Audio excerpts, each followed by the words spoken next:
At Alcoholism Incorporated, we can take all of your life's problems and consolidate them into one easy-to-manage problem. Where is the booze?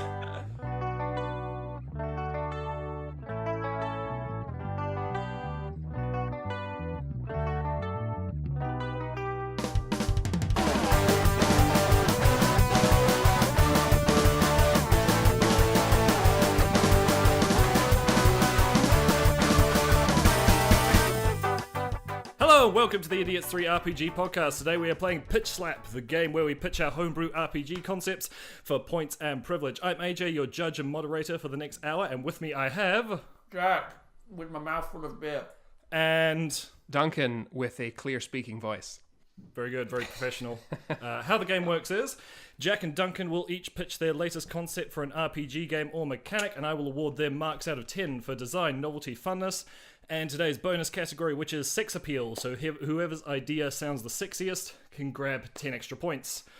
To decide who gets to pitch first, we are going to roll for initiative. Oh, are we? So pick a die. Oh, good. A D20? I mean, this is initiative. I'll tell you what, if you roll it... No, D6. You hand me the D20, you roll a D6. You... I'll still win. I'll still win. So Jack's rolled 4. If I get less than 4, it's be so embarrassing. 15. So 15. I've won the initiative. Well done. Duncan. Because I've taken the initiative. Yeah, you get first strike. Lovely. What's your pitch? What's your concept? Well, I'll tell you what. I hope you're ready for the sexiest game you've ever heard of. This game is called No Holds Barred. And so let's... Okay, I'll start with my elevator pitch. Imagine yourself, right? Okay. Imagine like dark mountains and like a sort of a purple sky, and that's like deep bassy music. That's the kind of the mood that I want you to be in. Very, very sexual, yes. Yes. After the villainous Count Varkon casts a devastating spell that sucks all the world's heroes into the Varkon dimension, only the bards are left because Varkon doesn't respect them. So he didn't see them as heroes. I'd see this being his fatal mistake. Oh, it's funny you should mention that, because Varkon is ruining people's lives, and so they are not spending money on bards the way they used to. So, can the bards save the world and their careers? Find out in No Holds Barred. I like this. So, we're off to a pretty strong start. Jack, I'm not sure if you'll really be able to follow this. It's a shame you went second. Oh. Yeah, I don't... It sounds like some kind of like weird D&D tabletop bullshit, and you know I don't like that. So I've... Well, the initial problem I see is it doesn't sound that balanced, because usually in D&D you'd like to have a balance of members in your team, so wouldn't 5 bards... Well, okay, no, but you're thinking too big. Mm-hmm. Imagine the balance of one bard with some drums and another bard with a lute. Okay? Now we're talking balance. Okay? Different instruments, different sounds, different characters. Right. Okay. Yeah. So is this going to be a Guitar Hero kind I of do want to brush thing? over this part because I do think it's one of the weaknesses of the game. Okay. So if we could just speed past the lack of other classes, you know, it's a setting, not an issue. It's a setting thing. Where do we want to start? Do you want me to tell you some of just a broad overview of the mechanics, and you want to drill me with some questions? Well, what do you imagine? What exactly would you see as the goal for most of these things? Is it the same goal as most D&D quests, or do they have more bardish goals? Like, so get to the big gig on time. You know, it's funny. When I first started writing this game, I was like, can I make Battle of the Bands, but as an RPG? And the answer was no. So it's not that, which would have been appropriate. Instead, we've got, in my mind, Battle of the Bards. That's not the name of it. No Holds Barred. Battle of the Bards is quite good. I know. We're speeding through this. That could be the subtitle. That could be like the secondary title. Yeah. Oh, No Holds Barred, Battle of the Bards. That's the sequel. Bracket. That's the expansion pack. Yeah. Yes. Okay. So the objective of this is a story-driven game, and that's one of the things I really wanted to drive in the mechanics, which we'll talk about a bit later. Is while there is a fight mechanic, combat can happen. There's repeated encouragement in the kind of the rules that I've made to try and minimize that. So the bards are not fighting people, and you can't even upgrade your fight stat. They're not warriors. So the GM, so as a story-driven game, we have a GM. It's their duty to try and come up with like stealth stuff, puzzle stuff, persuading. Obviously, talking to other people is quite a big part of this game. Being a bard-driven game, talking and performing is obviously a big part of it. Mm-hmm. So the objective is defeat Count Varkon. Because that's the ultimate overarching thing. Defeat him, because you need your careers back. The saving the heroes is entirely optional. You're not, bards in this game aren't heroes and are a little bit salty about not being sucked into the Varkon dimension. They weren't, like the wizards are gone, the clerics are gone, the fighters are gone, but the bards stayed, and they're like, So there's like a whole sort of side quest. You can save them if you want a longer game. Not required. You can technically still defeat the count and get your careers back without the heroes, and you might even make more money, to be fair. No, like this is, I don't know, this is giving you points for novelty. It's definitely novel. Novelty is one of my specialties, if perhaps the only one. So Duncan is a novelty. Duncan is a novelty. Just in general. Yeah. Well, so let's can we run through a challenge or a scenario you imagine your bards encounter? Yeah. So let's say let's skip ahead in this story, and let's say you've got to, because to get to Count Varkon, you've got to go through his pretty, his stereotypical castle. Remember the purple clouds and foreboding shit we talked about earlier. Right. Let's say you're approaching the front gate. Well, how do you get in? Normally you kill the guards or do something with magic, or there's so many options you would have in D&D. No Holds Barred is not about options, okay? It's about having very few that make sense and trying to make something of that. Mm-hmm. Which is a strength, okay? So, I want to jump like in a problem-solving focused thing? Yeah, so how are you going to persuade these two guards as bards to let you into the evil castle? Are you going to stealth past them? Are you going to find another entrance? Are you going to try and persuade them? There are seduction mechanics in the game. It wouldn't be a bard game if there weren't seduction. Exactly, and sex appeal. As soon as you said sex appeal, I was like, this is the perfect game. Seduction is a core mechanic. It's nothing but fucking. Maybe you can seduce the guards. Maybe they join you, These are the options that are available to you, because you can't fight the guards. You can't magic the guards. You can't really do anything to them except talk and play instruments. Sure. How many people do you see this working for? Like, in terms of players? Yeah. I would say if you had more than like 3 or 4, you're probably pushing it. Mm-hmm. It might get interesting to have so many big big personalities. Everyone wants to be the performer, and there's enough. When you make a character, you've got to choose an instrument. And there's enough instruments, I think, in the game to get like 5 or 6 total players. Mm-hmm. But I don't think you would probably want that, because it might get very yelly very quickly. Because obviously, with like a fighting game, you roll for initiative. You're going through your turns. What do you want to do? Okay, now the next person, or whatever the mechanic is. With this, it's probably a bit more yelly and messy, because it's meant to be more free. It's meant to be about solving problems. So there's no turns. Well, if the GM wanted to make turns, I think that's fine. There's a lot of like GM discretion kind of stuff in this game. But yeah, I think more than 3 or 4 might get yelly. If you were drunk, that might be fine. I mean, this is probably a good game to play intoxicated. Worse. Yeah. So I guess, okay, I'm going to refine my answer. Mm-hmm. Sober, 3 to 4 players. Yes. Intoxicated, fuck it. As many as you like. Doesn't matter. We'll put that on the box. Suitable for like 3 to 4 players, 3 to 4 sober players, drunk players, fuck it. Yeah. No, verbatim. No Holds Barred from 2 to fuck it players. Yes. Yeah, perfect.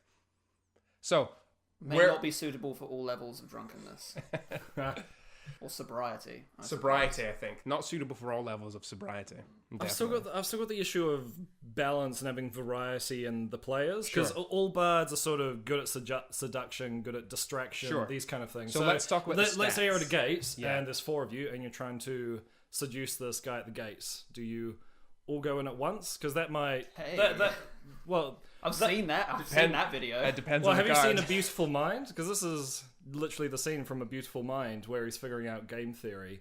Because he's sitting in a pub with all his friends, and they're picking what strategy they're going to use to pick up these girls, and he realizes that if they, he realizes that if they all go for the prettiest girl there, all the other girls won't be interested, and one of them might get with her, but she'll also be like flustered by all these people. So how do you balance this clusterfuck of bards? Well, I tell you. So at the start of the game, there's a character creation element. We have 11 different stats, and you're not allowed to boost all of them.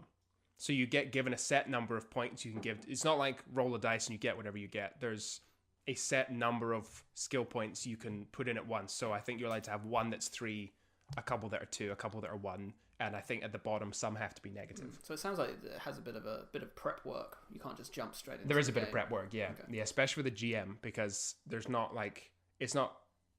set campaigns. There's no book you're going to read out to get the story. It's largely your creative, and there's a lot of guidance in the rules to help you create elements, to help you create characters, and to help you run the plot, just to minimize some of the setup. It's meant to be a one-shot RPG, not an extended campaign, but yeah, it's very flexible is how I would describe it.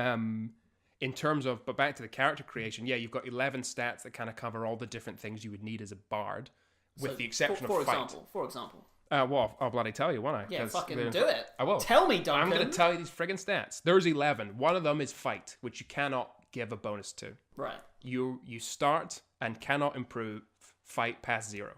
Right. That is a 0 stat.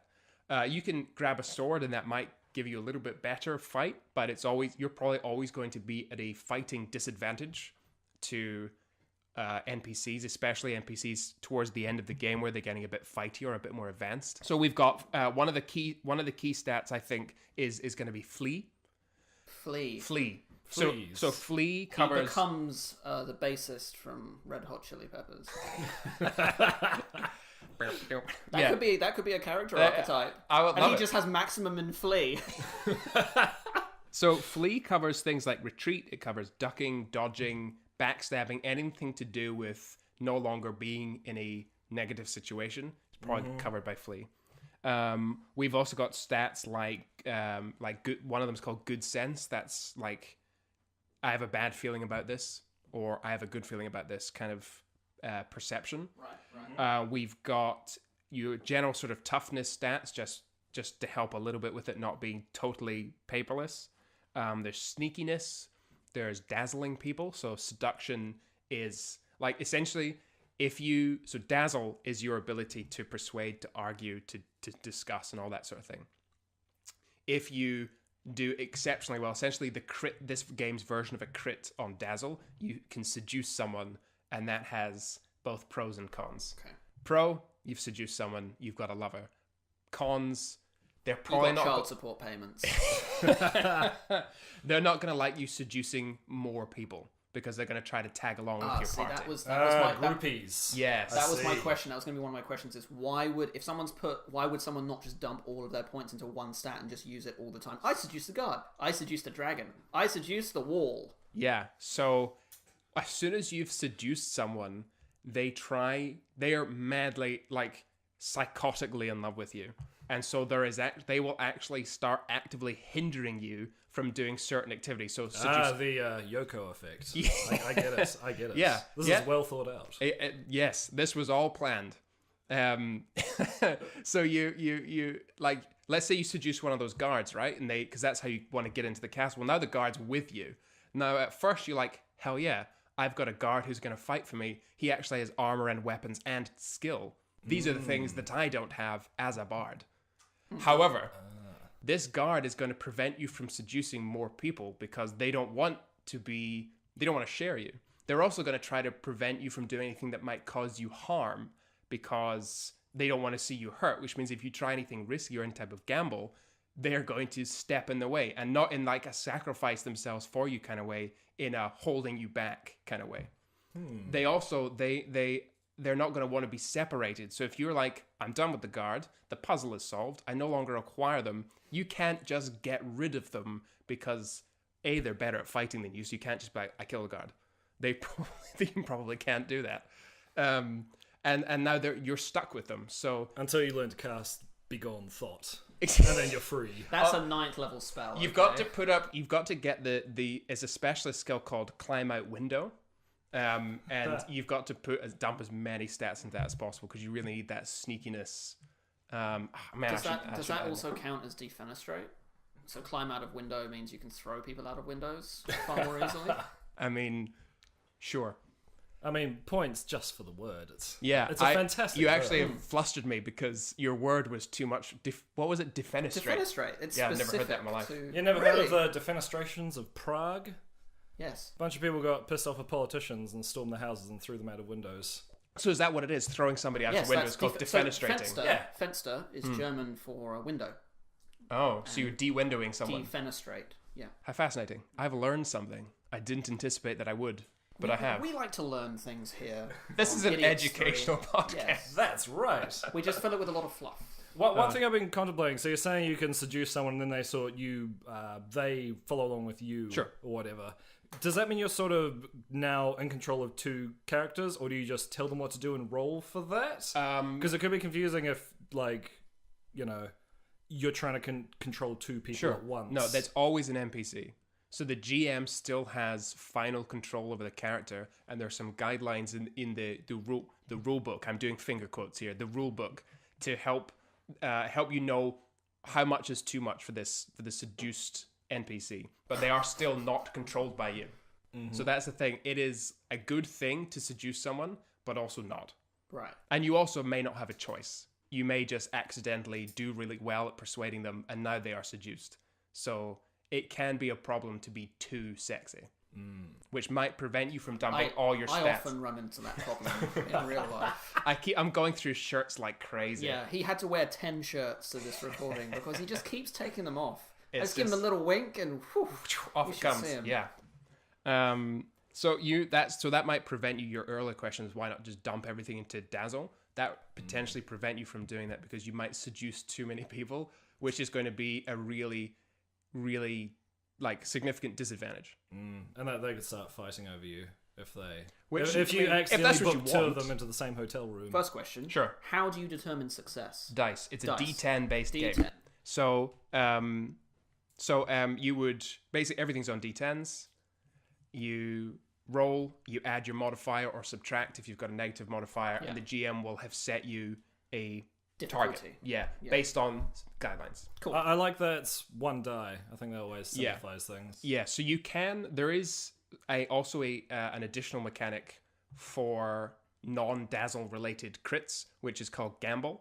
So because bards love to gamble, you can in this game. That's a bit classist. Gamble. I think. Well, I always play the bard character, and I love to gamble, and here we are, out of money on a podcast. A podcast of partially my own creation, so I can't really complain. No, so if you crit, finger quotes crit, it's not technically a crit. It's just if you succeed by a certain amount above what you were meant to, you would get what's called a gamble token, which is a D20, and at any point you're allowed to use the D20 instead of your D10. So you can get a monstrous success with a gamble or a huge big failure, because failing on a D20 is I think it's a 50-50 chance of pass or fail. Passing gets you incredible success, failing incredible failure, which is why it's a gamble and not just an instant success. What if someone fails too many times? Can players die? Yeah, at that point I think they should just be taken out of the game. They're of no use to anybody. Least of all the GM. And you're out of the band. We're moving on as a 3-piece. You get kicked from the band, and you have to go and be a solo act, and you're never quite as good. Yeah. Or you could suddenly get lucky in all your rolls and overtake the 3-piece. I tell you what, if we were playing this game and someone got booted from the band, and we started a separate storyline, and they got more, I'd be so okay with that. It would be horrible to play because everyone would just be waiting for the solo artist to do all their shit. But I tell you what, if it worked, it'd be amazing. If you were drunk enough, I'm sure it would be fine. And the original band could go and heckle them at their small gigs. That's the beauty of this game. The more drunk you are, the less most of everything we've just talked about matters. Right? I mean, that's true for most things. Yeah. That's just life. Yeah. If you have a problem, get really drunk, you got a different problem. Easy. The original problem is washed away. The problem you're describing is alcoholism. Yeah, but isn't alcoholism a better problem to have than all of life's other problems? It is a much simpler problem. We at Alcoholism Incorporated, we can take all of your life's problems and consolidate them into one easy to manage problem. Where is the booze? I think we've explored some good stuff there. One other thing, similar to the imbalance in the team. Sure. What about like backstories and personality? You know, certain races and classes have different like personalities and traits. Wouldn't all the bards turn out about the same? So, short answer, potentially. Probably depending on who's creating the characters. The idea in my head was that your choice in stats, because you're restricted in the ones you can buff, is going to define what you do. So you might be a very sneaky bard, but you're not quite as good at dazzling people. So maybe you're less of a talker and more of a out-a-window type, you know? Defenestrator. Out a window type. Outer window type, a defenestrator. That's a class. Yeah, that's in my head. That will help keep them at least play a little differently. In terms of personality, there's no restrictions. You can do whatever you want. So I guess. So you're not going to have like a table that says roll a d6 and you are quirky, you are silent, or you are angry. Yeah, I'm a big fan of, and Jack, you'll know this from previous games that we've played together. I'm a massive fan of tables. Not tables, of free characters. Oh, It's right. a very nice way to put it. Characters that are whatever the hell you want them to be, and they still work within the mechanics without breaking the game. Or if they do break it, it's in like a fun way. One additional thing about characters as well. There are 6 instruments in the game. I mean, fuck it, if you want to come up with more, great. But there's 6 instruments with rules in the game. And each instrument has a unique ability. So ultimately, it doesn't do much except enable you to play music, which is one of your core skills. But each instrument has its own, like a unique, like a special ability that you can use whenever it's appropriate. So, for example, the bagpipes has a unique ability called sheer bloody volume. Why did you start with bagpipes? Well, Duncan? I looked at the list of 6 and I thought that's probably the most common and most preferred instrument. Of all? Yeah. Yeah, just in general. In the world. In the world, it's bagpipes. Yeah. I kind of thought about making this just like a piping game. Just nothing but pipe. Everyone's a pipe band. But that's the name of it. Everyone is a pipe band, and every single person in the game is part of a pipe band. Yes, different sizes of bagpipes. Some have Irish bagpipes, some have Scottish bagpipes. Some have Welsh bagpipes, some have bagpipes. Oh, don't talk about Welsh bagpipes, all right? That's just too far. This is a family podcast, okay? It's funny because the Welsh. It's the English. If we could get away from bagpipes, as I'm sure we'd all like to. So, what are the other instruments? Well, I'll tell you what the other instrument. We've got loot. You got to have your loot. Yeah. Every D&D game needs loot. Yeah. So the loot special ability is lullaby. So you can put listeners to sleep with gentle music, quote unquote. So we've got bagpipes. We've got loot. We've got drum. So the drum, the unique ability is embolden, to give listeners confidence to do big things. We've got the fiddle. The unique ability is stir, so you can stir listeners into a frenzy, be it a brawl or a dance, or because it's not all about fighting. Okay, dancing's part of it. If you can get the guards to do a little jig, distract them, steal the key. Yeah, great. All their hearts. I like that. And now you're thinking like a bard. You can't fight these guards, so pull out the fiddle. I like that. Yeah, keep going. Yeah, we've got wood pipes. Fiddle with the guard. Wood pipes. Got it. Those are pipes that are wooden, different from the bagpipes, which are pipes that are embaggoned. So the unique Bilbo and Baggins. Are you eavesdropping? That was. I know I fucked it up. Oh, we're dropping no eaves, sir. So we've also, just to keep this on track, because one of us has to be a professional here. Sorry.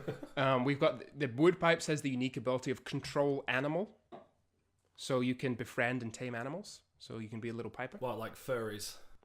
If they're Please in the don't mention furries on this podcast. They definitely get 6 appeal points. Yes! Ah, boom! You've just lost. You've instantly lost. If you don't have furries, you've not got sex appeal. And the final instrument is perhaps the greatest instrument of all, which is the organ of the human. A voice. Oh, I was meaning a different organ, but fair enough. I thought you were being clever and sort of different poetically kind of pipe. referring to one's throatal organs rather than scrotal organs, as I just.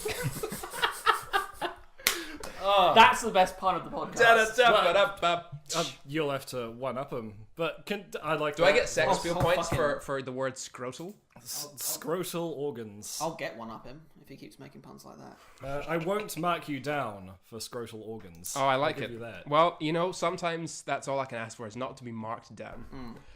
So your voice's unique ability is Tales of Home, so you can like tell people stories from their homeland, and that's a way to try and like woo them or befriend them and stuff like that. Okay, cool.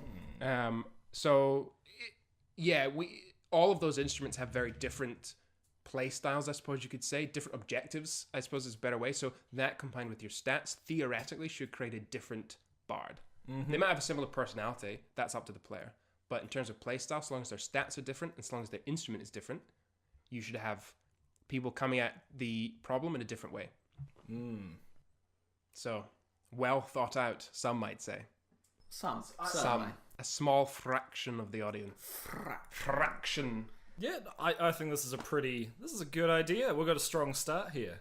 It's good. We do. Do you have any closing statements? I would love to have a good and clever closing statement that just like seals the deal, but I don't. So, no holds barred.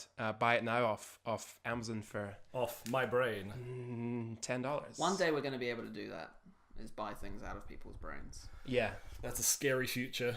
Considering what's Speaking- in my brain, Speaking of the I'll either be future, rich or ostracized.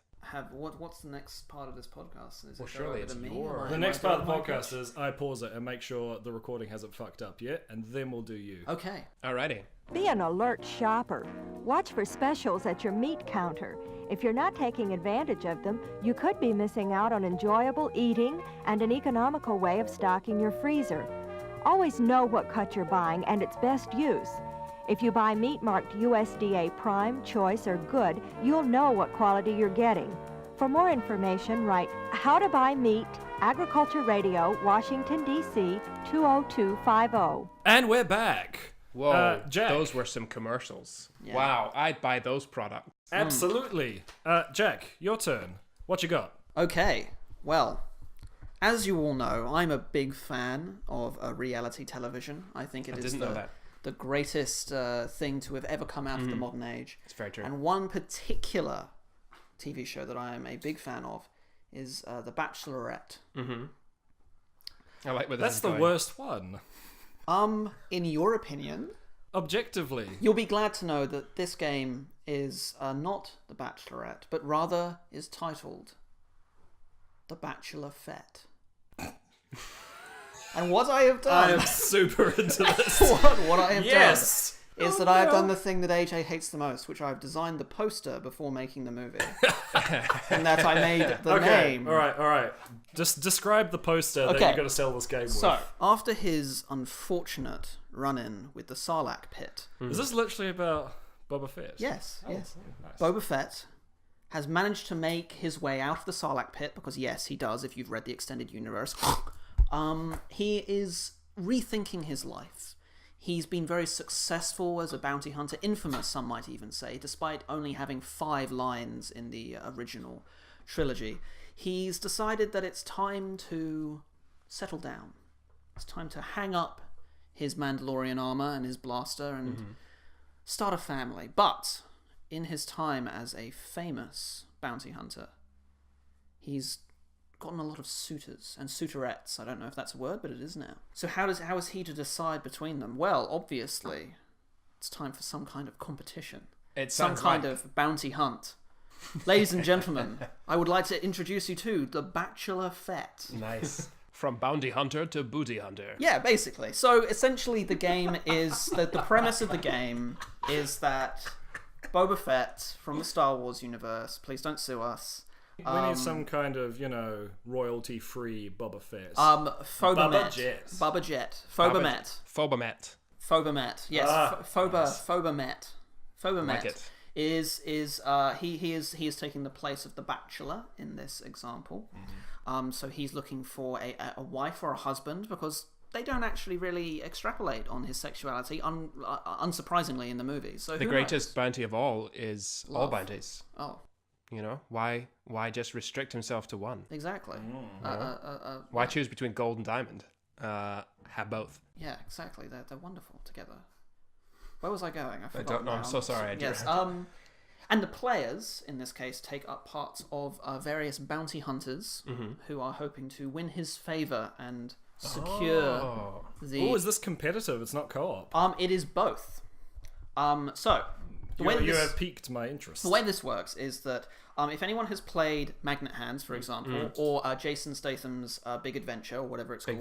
Big Vacation. Yes. That's how it works. Is it's a round-based game where there is, I should mention first, there is a GM. This requires a GM, and at least 3 to 4 players. Generally, I think it would probably get a little bit too hectic at 5, but between 3 and 5 players plus a GM. The GM is playing the part of the adjudicator as well as Phobamet himself. Wow. So the game is designed so that there is a series of rounds which count as bounty hunts.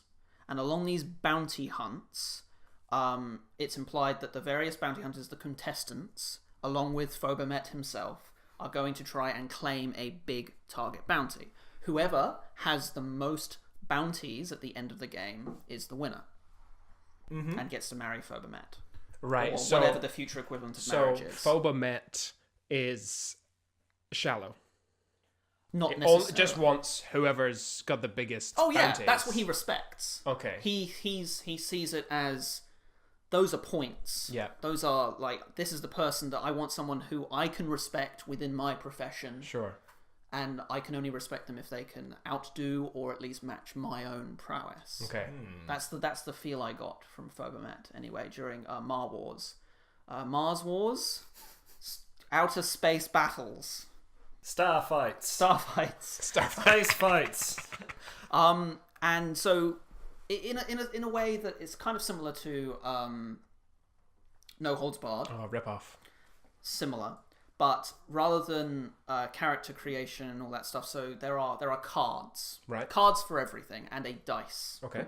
I'm not sure the size of the dice, maybe D10. I tried to make a D6, but that doesn't really give you much kind of space for skill differences. But so at the start of the game, each bounty hunter gets a card, and that's their character card. The character card includes 3 skills, which might include marksmanship, stealth, charm, hacking, sex appeal, something like that, because charm and sex appeal are 2 different things. And those are the characters, and they have different skills, different things that they're good at.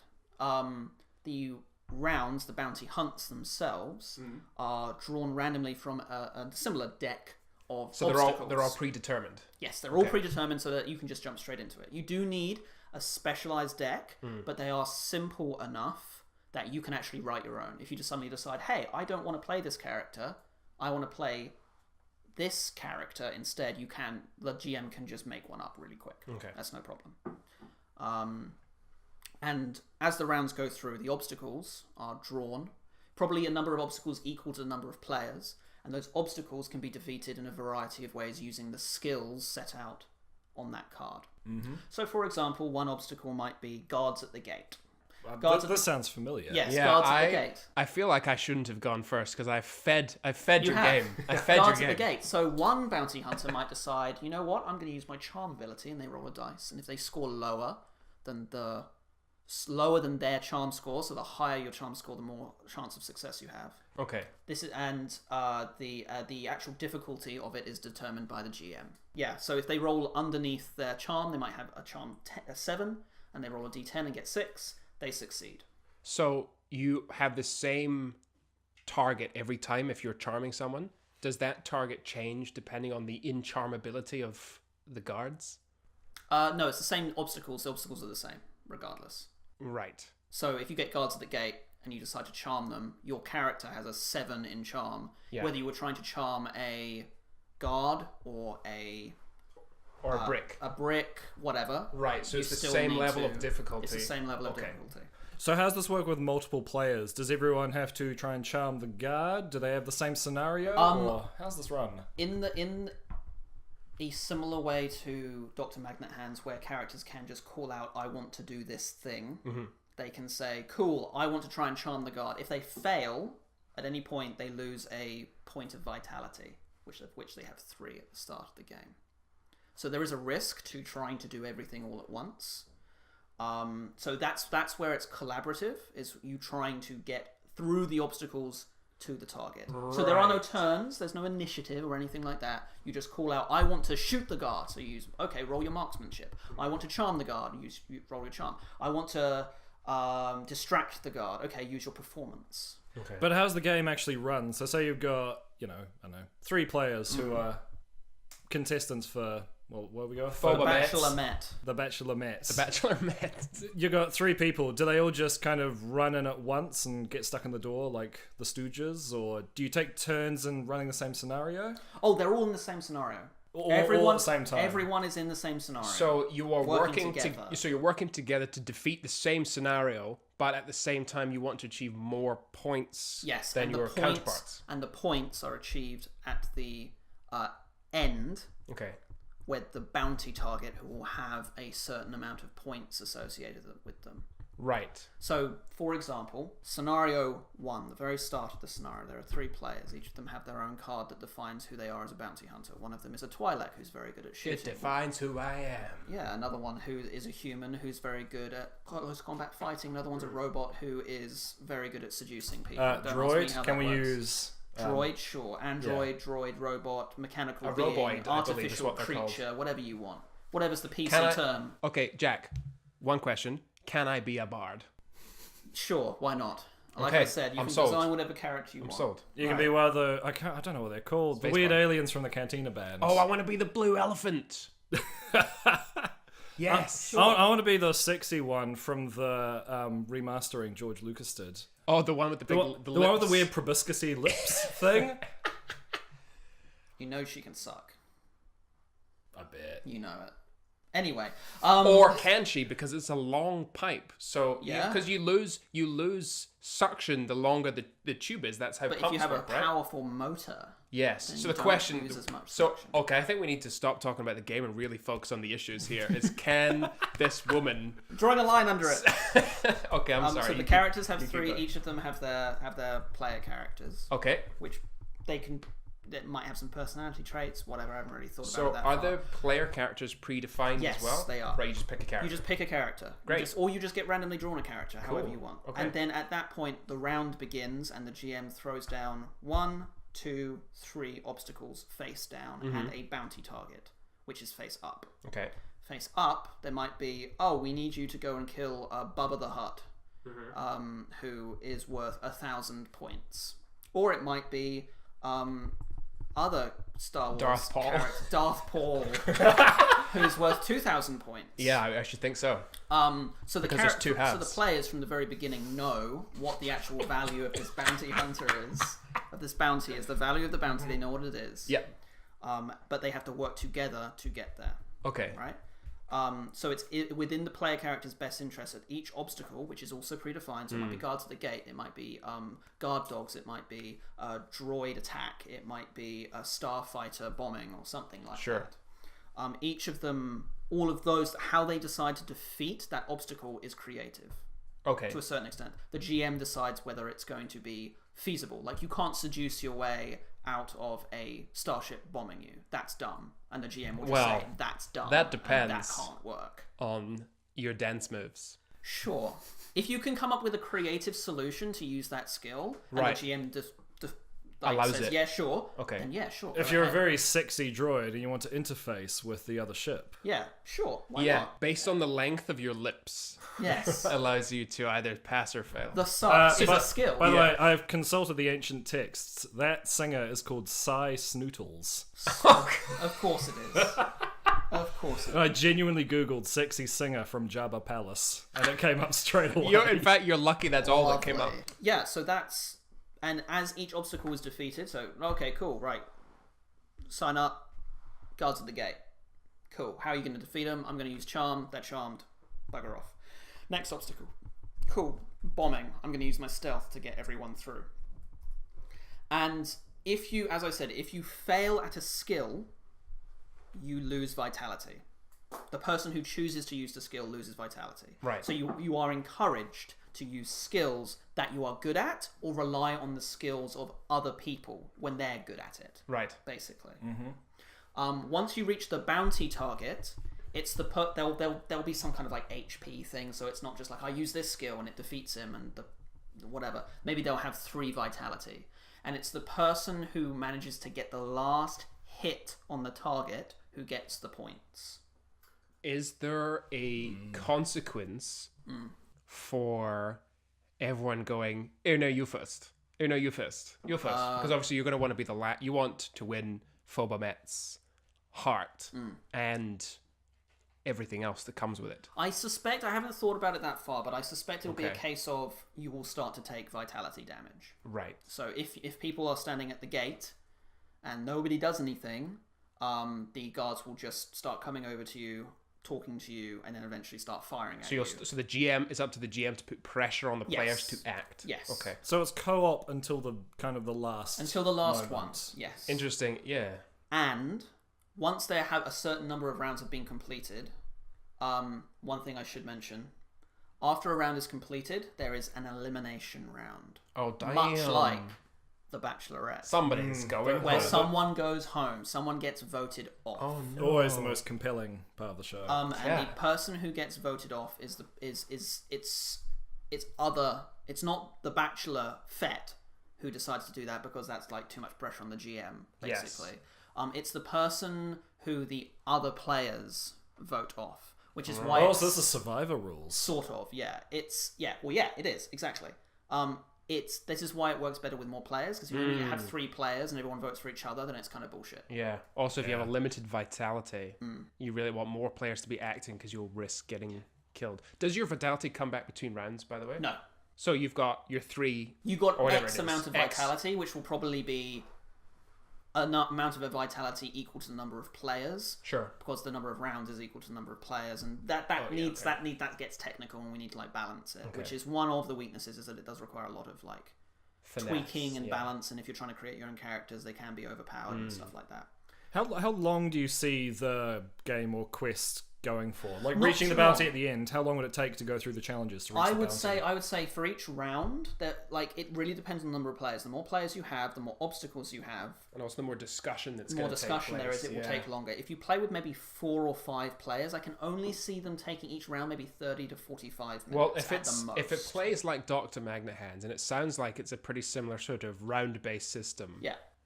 Yeah, it's mostly going to be faff rather than play. Yeah, mostly. So it should be all right. Yeah, mostly. I like it. It's sort of an interesting in-between between board game and RPG. And there are some like secondary rules that you can play if you want to. Right. It's up to the GM's The discretion, advanced where edition. you have items that you gather at, cool. at each obstacle. If you're the one who defeats it, there's a chance that you're going to get an item.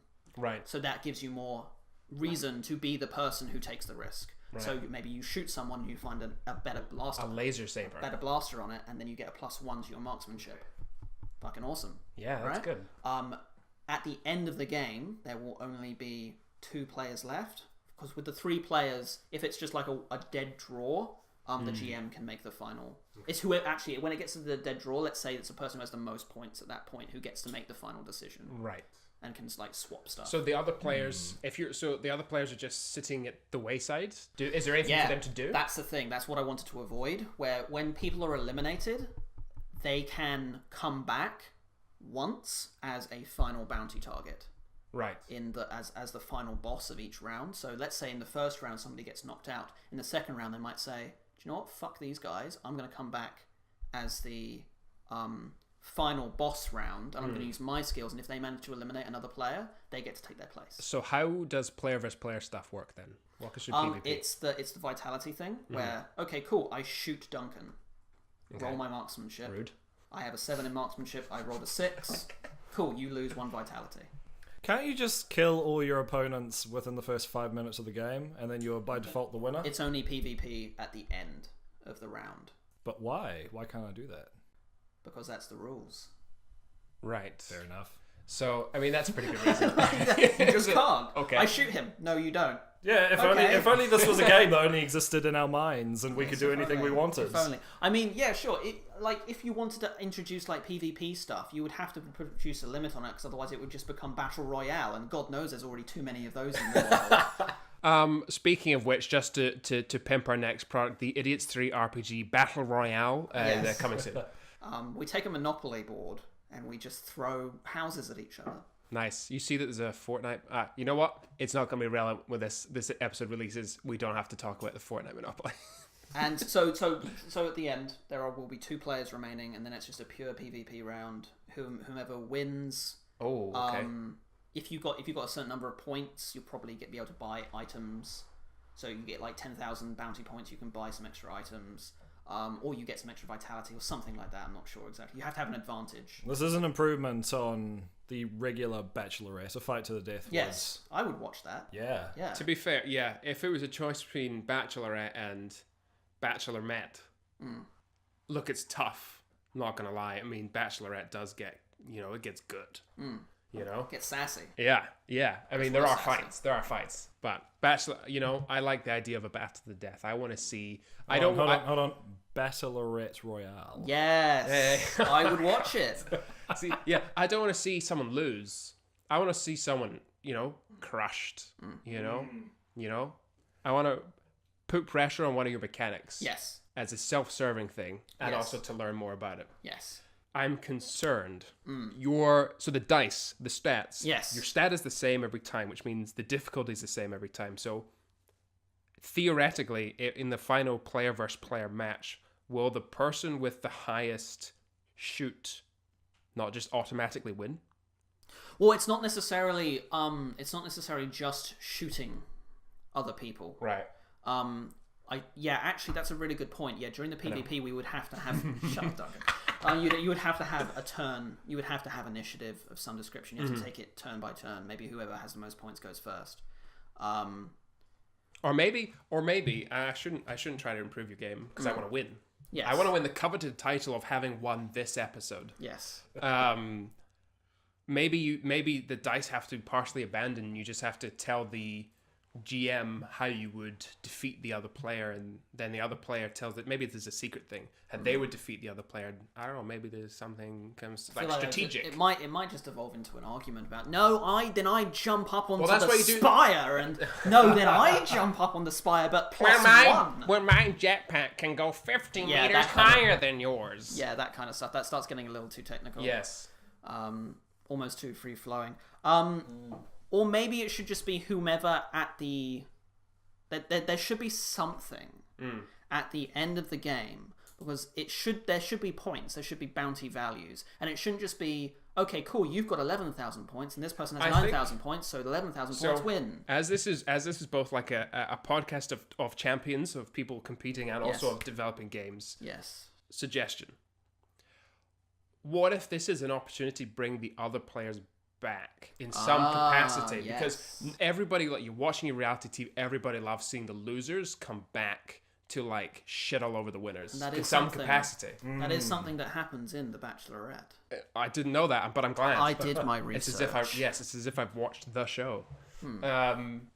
Maybe there's something there. Yeah, because you're right. Because the thing is, like, if you're acquiring all these points, you don't want the points to then be made redundant, because the way to win is actually to just simply survive till the end and then beat.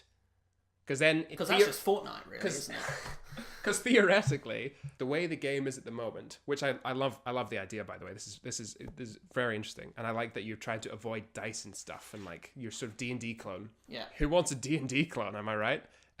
Except AJ, who is judging this. It's a really good game, no holds barred. It's excellent. So your game, theoretically, it's just a popularity contest until the final round. So, like, if you do the bare minimum but are super popular, you'll not get voted off until the end, and then all you have to do is have a higher relevant stat than the other guy. So your points don't matter until, like, in that final round. So there's got to be some way, I think, to change the finale.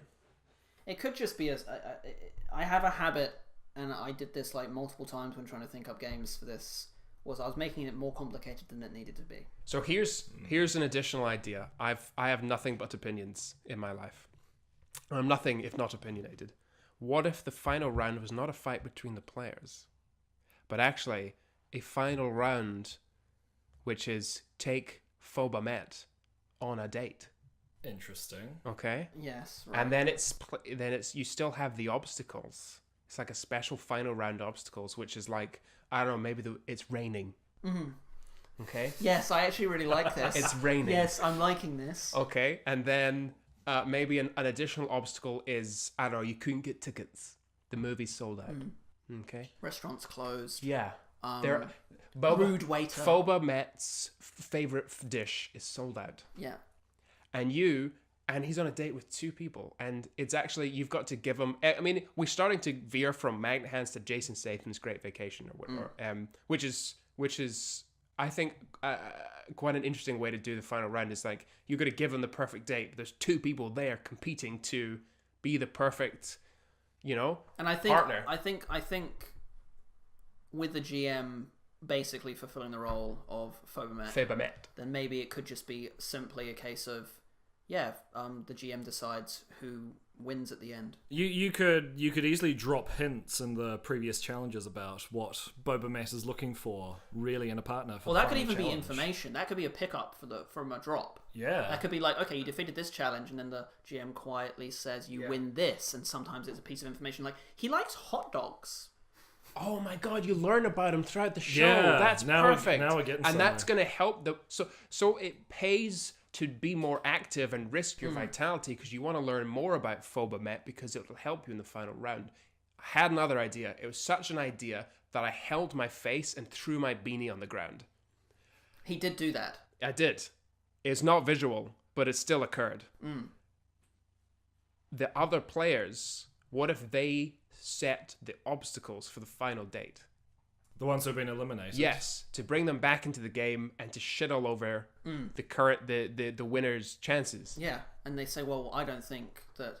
Oh, and maybe each piece of information can only be attained once, so the people who have been eliminated but lasted longer know, well, they can't know that his favourite food is hot dogs. So they don't know that he's allergic to shellfish. You could, as you lose vitality, you gain information or something. So then you, as things screw up, you're still slightly rewarded for taking the risk, and then the players who've been eliminated because they've died or whatever, they've got more information possibly. We have to be careful with the amount of information, because there's only so many, like, he's allergic to shellfish, his favourite colour is blue.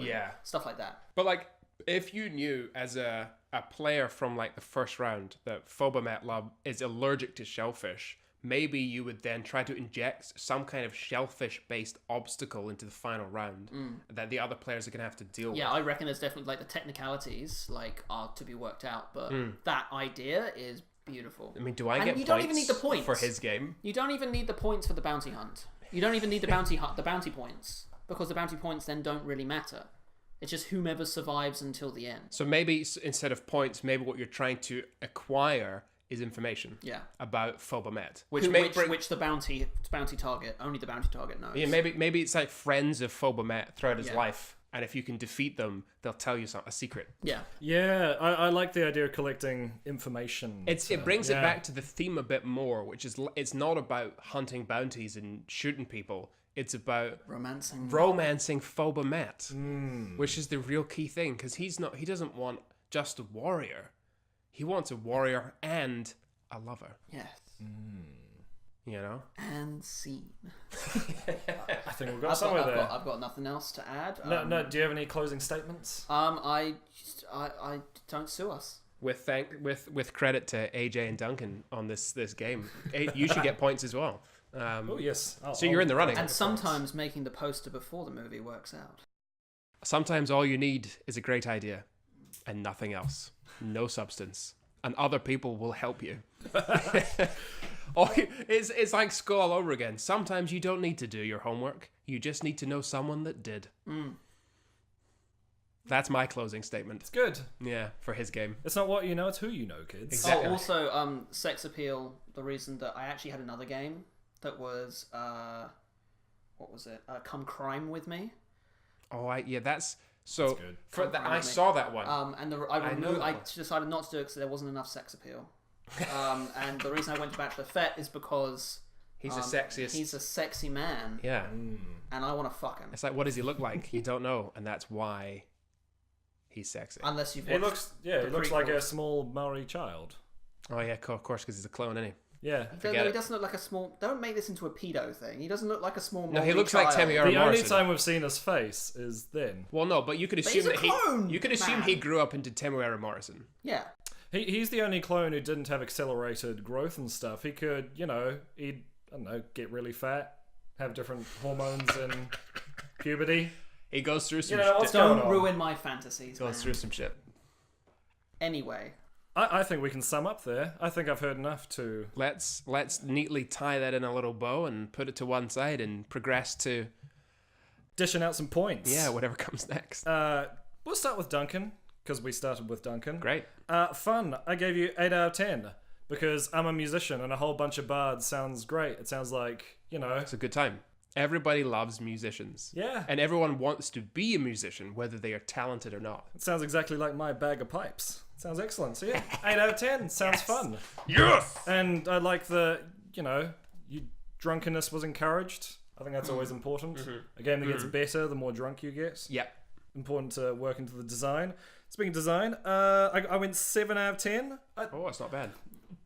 A lot of this is plagiarized straight from Dungeons and Dragons 5e. Okay. Which, hold on. I'm adjudicating. Okay, I apologize. Issues with variety. Everyone's a bard. There's issues that come in there, but if you're just trying to have a bunch of drunken fun and you're not trying to get, very into an emotional backstory, you'd have to be in the mood for it.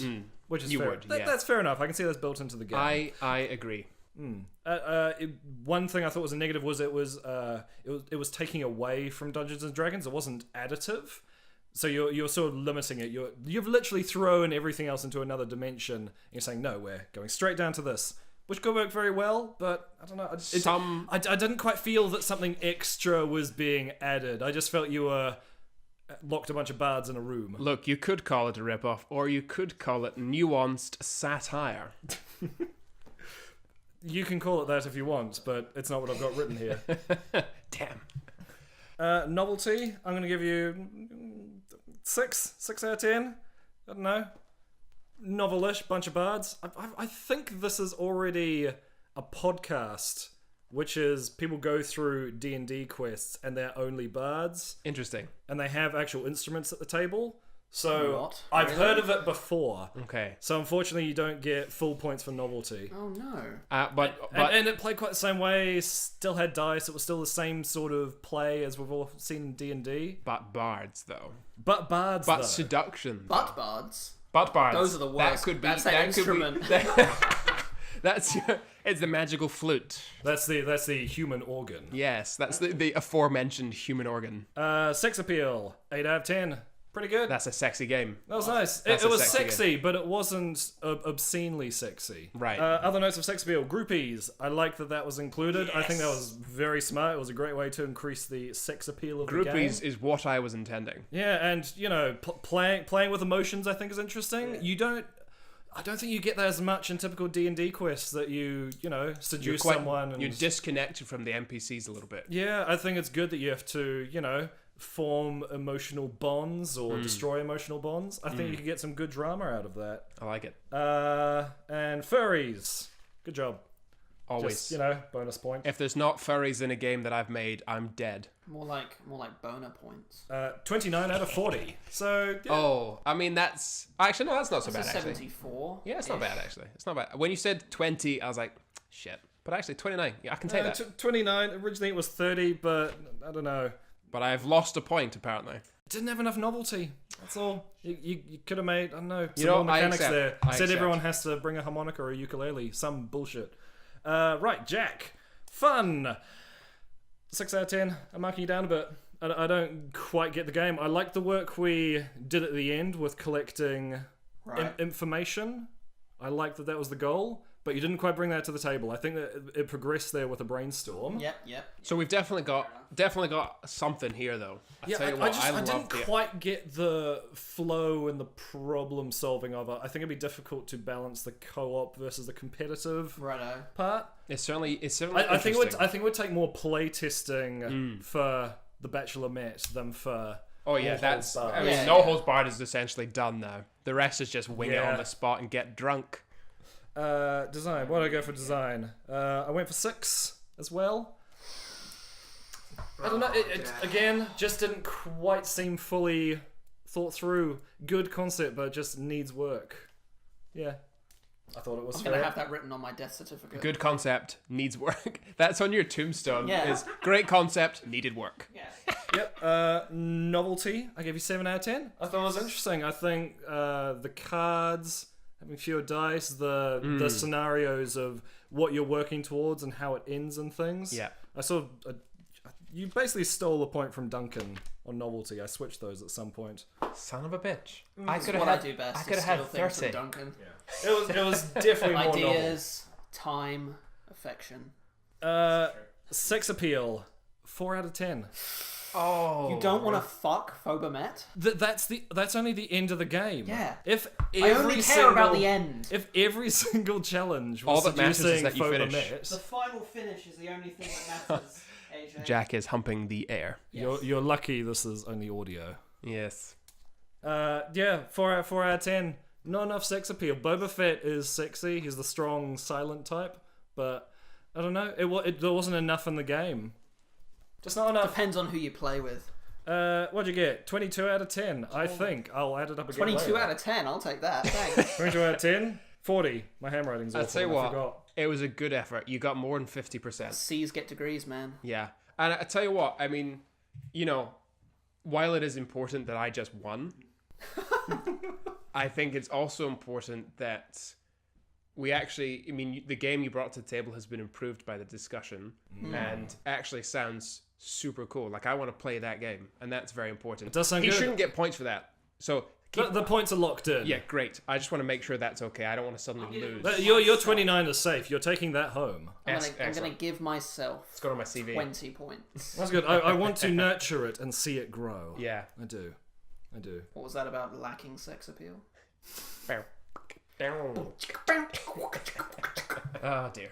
Any outro? Do you want to? Yeah, we should probably do an outro. Oh, do the announcement of the winners. What? Just say, and that means that our winner is today Duncan.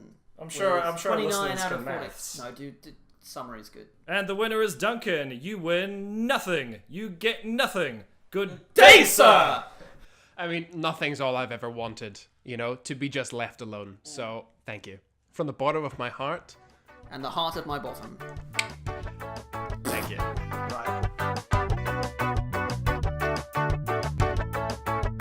Tune in next time for me, Duncan, adjudicating, and Jack and AJ. Your special rule next time is you're not allowed to use dice. I want to see RPGs, no dice. No dice! I don't know what accent that was, but the rule stands. I don't think anyone does. All right, I think we should cut.